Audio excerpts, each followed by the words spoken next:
President of Indonesia.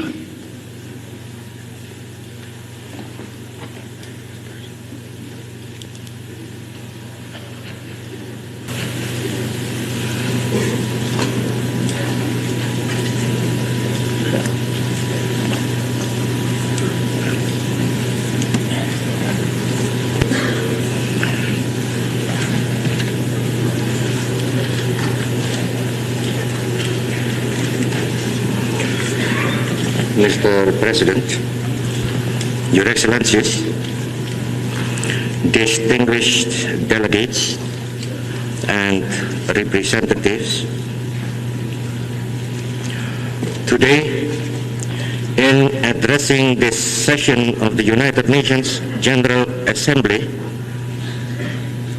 I feel oppressed by a great sense of responsibility.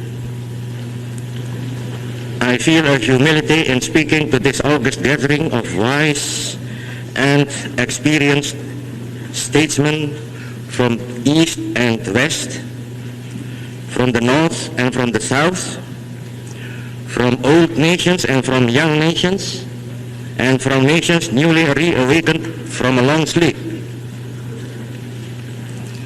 I have prayed to the Almighty that my tongue will find those words which are adequate to express the feelings of my heart. And I have prayed also that these words will bring an echo from the hearts of those who listen. It is my great pleasure to congratulate the President upon his appointment to his high and constructive office. It is also my great pleasure, on behalf of my nation, to offer a most heartfelt welcome to the 16 new members of the United Nations.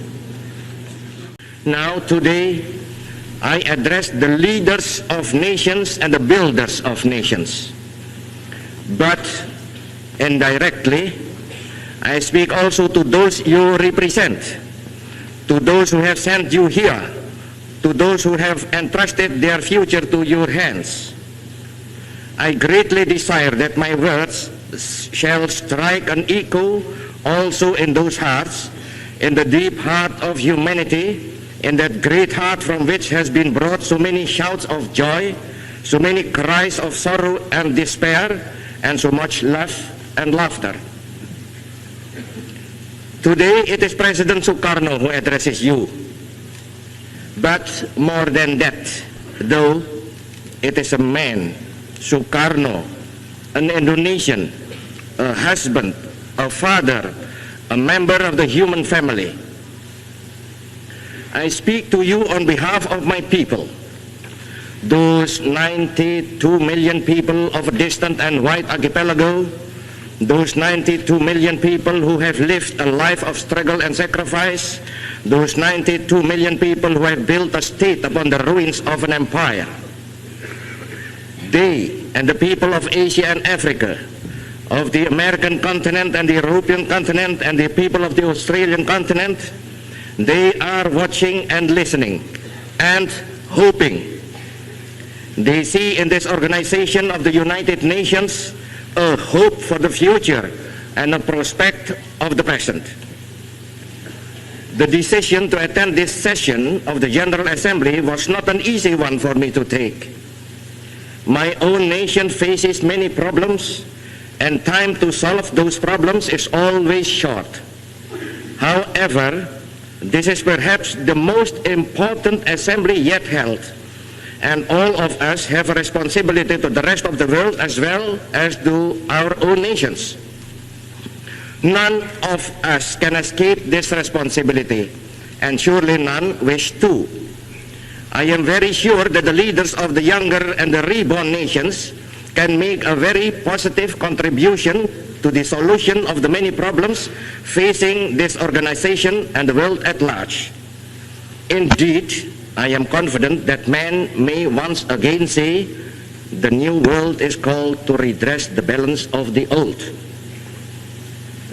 It is clear today that all major problems of our world are interconnected.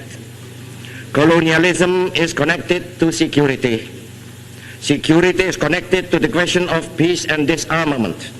Disarmament is connected to the peaceful progress of the underdeveloped countries.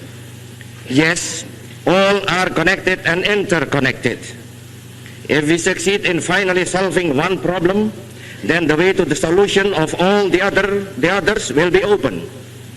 If we succeed in solving, for example, the problem of disarmament, then the necessary funds will be available to assist those nations which so urgently need assistance.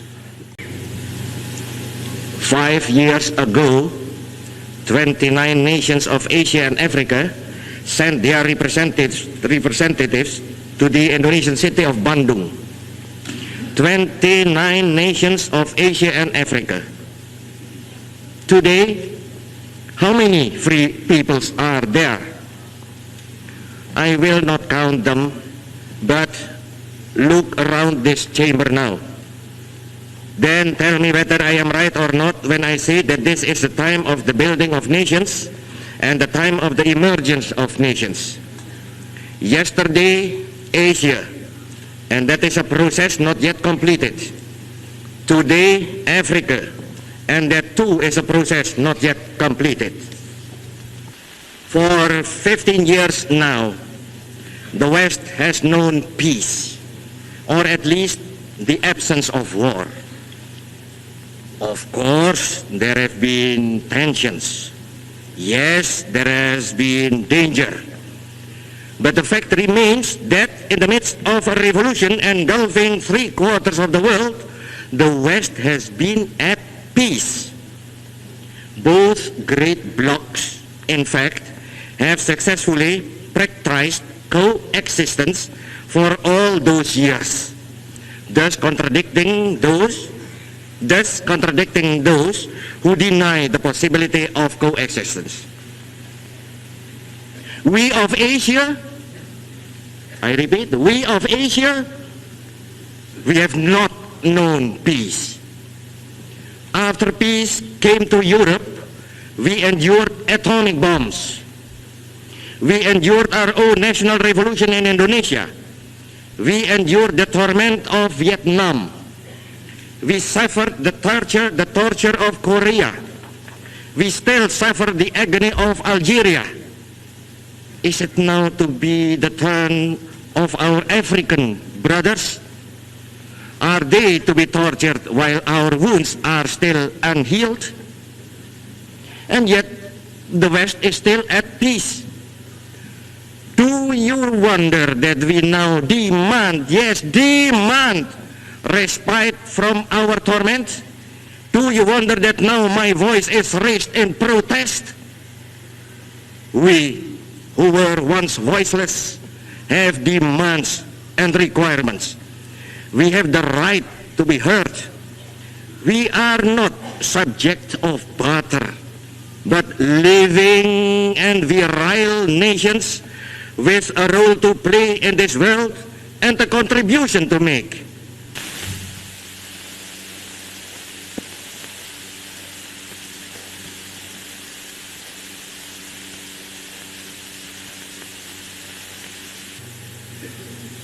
Imperialism is not yet dead. People sometimes say imperialism and colonialism is dead. No, imperialism is not yet dead. It is dying. Yes, the tide of history is washing over its battlements and undermining its foundations. Yes, the victory of independence and nationalism is certain. Still, and mark my words well, the dying imperialism is dangerous as the wounded tiger in a tropical jungle.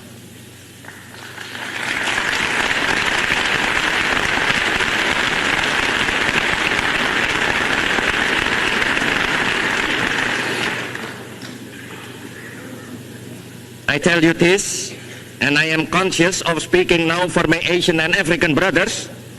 The struggle for independence is always justified and always just. Those who resist that irresistible onward march of national independence and self-determination are blind. Those who seek to reverse what is irreversible are dangerous to themselves and to the world. Until these facts, and they are facts, are recognized, there will be no peace in this world and no release of tension. I appeal to you, please place the authority and the moral power of this organization of states behind those who struggle for freedom.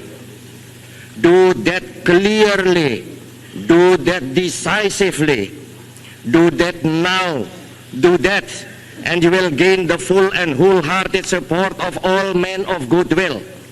Do that now, and future generations will applaud you. I appeal to you, to all members of the United Nations, move with the tide of history. Do not try to stem that tide. Then it is the testing of those weapons. I know that there is scientific disagreement about the genetical effect of those tests. That disagreement, however, is in terms of the numbers affected. It is agreed that there are evil genetical effects. Have those who authorize the test ever seen the results of what they do? Have they looked at their own children and thought about those results? At the present time, the testing of nuclear weapons is suspended. Not, mark you well, not forbidden, but only suspended. Let that fact serve as a beginning then. Let that fact serve as the basis for prohibition of testing and then for real disarmament. Before leaving the subject of disarmament, I must make one more comment. To speak of disarmament is good. Seriously, to attempt the making of a disarmament agreement would be better. Best of all would be the implementation of an agreement on disarmament. However, let us be realistic.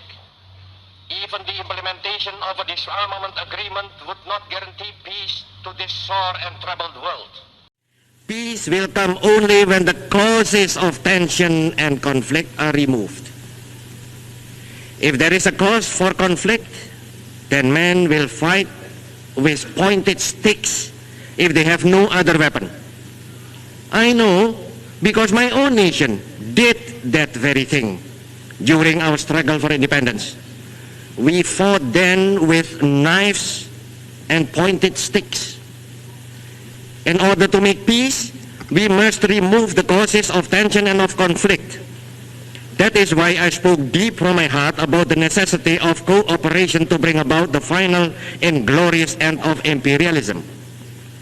Where there is imperialism and where there are simultaneously armed forces, then the position is a dangerous one indeed. Again, I speak from experience. That is the situation in West Irian. That is the situation in the 1/5 of our national territory which still labors under imperialism. There in West Irian, we have imperialism and the armed forces of imperialism. Bordering that territory, our own troops stand guard by land and sea. Those two bodies of troops face each other. And I tell you, that is an explosive situation. Very recently, those young and misguided troops who were in West Irian defending an outmoded conception were reinforced by an aircraft carrier, the Karl Doorman, from their remote homeland. I tell you that then the situation became positively dangerous. I tell you in all seriousness, the situation in West Irian is a dangerous situation, an explosive situation. It is a cause of tension and it is a threat to peace. General Nasution is not responsible for that. Our soldiers are not responsible for that. Sukarno is not responsible for that. Indonesia is not responsible for that. No, the threat to peace springs directly from the very existence of colonialism and imperialism. Remove those checks to freedom and emancipation, and the threat to peace disappears. Eradicate imperialism, and the world becomes immediately and automatically a cleaner place, a better place, a more secure place. Build the world fit for the dreams and the ideals of humanity. Break now with the past, for the day is at its dawning.